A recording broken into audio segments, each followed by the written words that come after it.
કોઈની પાસે કોઈ કેમેરા વાળો ઓળખીતો હોય ને તો મને કહેજો ને, મારે એક પેકેજ આપવાનું છે. હું જયારે ન્યુઝીલેન્ડ થી ઇન્ડિયા આવું ને ત્યારે અહીંથી હું ન્યુઝીલેન્ડ માંથી બેગ ભરતો હોઉં, બેગ ભરીને પછી ગાડીમાં મૂકવું, મને કોઈક એરપોર્ટ મૂકવા આવે, પછી હું પ્લેનમાં બેહું, પ્લેનમાં બેહીને પછી ઇન્ડિયા હું ઉતરું, ત્યાંથી પછી મને કોઈક પિક કરવા આવે, પછી મને ઘરે લઈ જાય.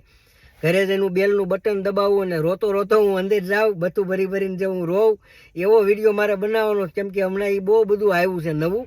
એક છોકરી તો કેનેડાથી સુરત ગઈ અને એવી હિપકા ભરે છે રોતા રોતા, અને આ બાજુ એનો કોઈક વિડીયો ઉતારે છે ને એ આ બાજુ આમ રોવે છે, અને એ પાછી રોતા રોતા ઓલા વિડીયા વાળા નું કે તું આમ સામેથી આવી કે સામેથી ઉતાર.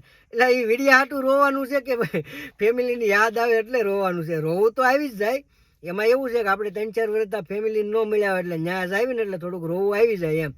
પણ અહીંયા એનું કારણ એ છે કે ભાઈ અહીંયા બેવડા વળી ગયા હોય કામ કરી કરીને અડધાને, એટલે રોવું આવી જાય.